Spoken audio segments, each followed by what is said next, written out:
Hello, and thank you for your attention. My name is Gretchen Johnson, and I am a first-year PhD student currently in Dr. Dorota Stankowska's lab. The poster I'm presenting is over work that I did for my master's with Dr. Nicole Phillips and Dr. John Plans to continue optimization of an assay that the Phillips lab conceptualized in order to quickly obtain information on both nuclear DNA and mitochondrial DNA content. This could be used in a wide array of research fields such as forensics, neurodegeneration, and aging. So we care about this because the mitochondrial genome encodes 13 proteins that are needed in oxidative phosphorylation, and different cell types can have different amounts, anywhere from 1,000 to 10,000 copies of mitochondrial DNA, depending on the energy requirements of that cell.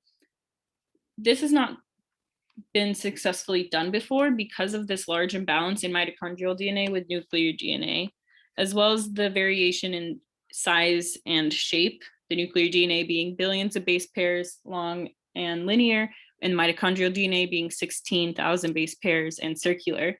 They do not behave the same when being diluted. So here we utilize synthetic oligomer standards to allow for the direct comparison of unknowns to the curve generated to obtain a copy number. This would in theory not be affected by the dilution bias because these gene fragments for the two targets are the same size and shape. So for mitochondria, we targeted the MenArc, which has been previously published by the Phillips to be reliable, and the single copy locus B2M.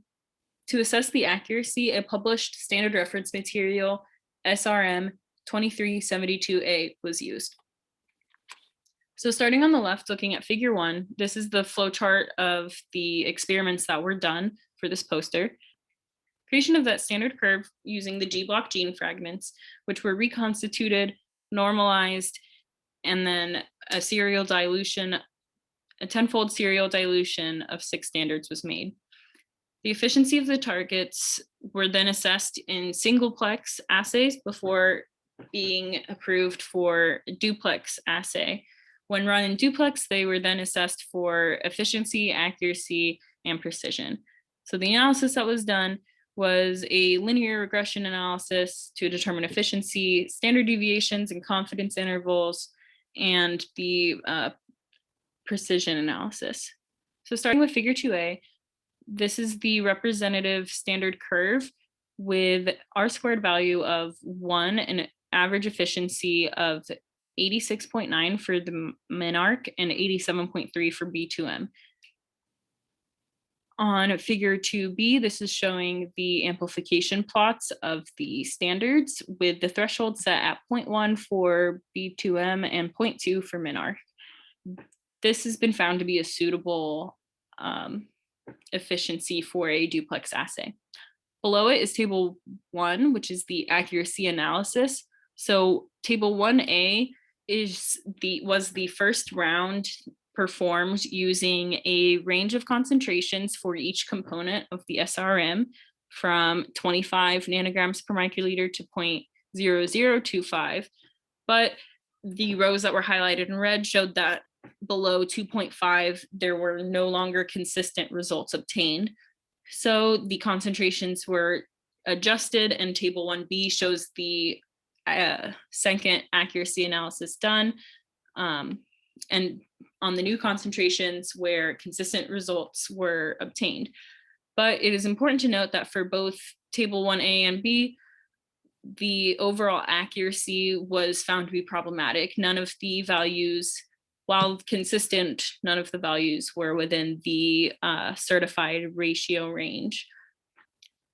One relevant thing about the accuracy data, though, was that the components did reflect the expected, A being the highest concentration and C being the lowest. So on the upper right of the poster is figure 3, which is the precision analysis, 3A being of the nuclear target and 3B of the mitochondrial target. So as you can see, the first 3 standards had a very tight range. And then as they got more dilute, standards 4 through 6 showed a slightly higher variation, but this was overall not an issue. So the important takeaway points from this is that there was a little change in efficiency from singleplex to multiplex. which is very promising. The precision was also good results, showing that we were obtaining efficient, precise results, but the accuracy was found to be problematic.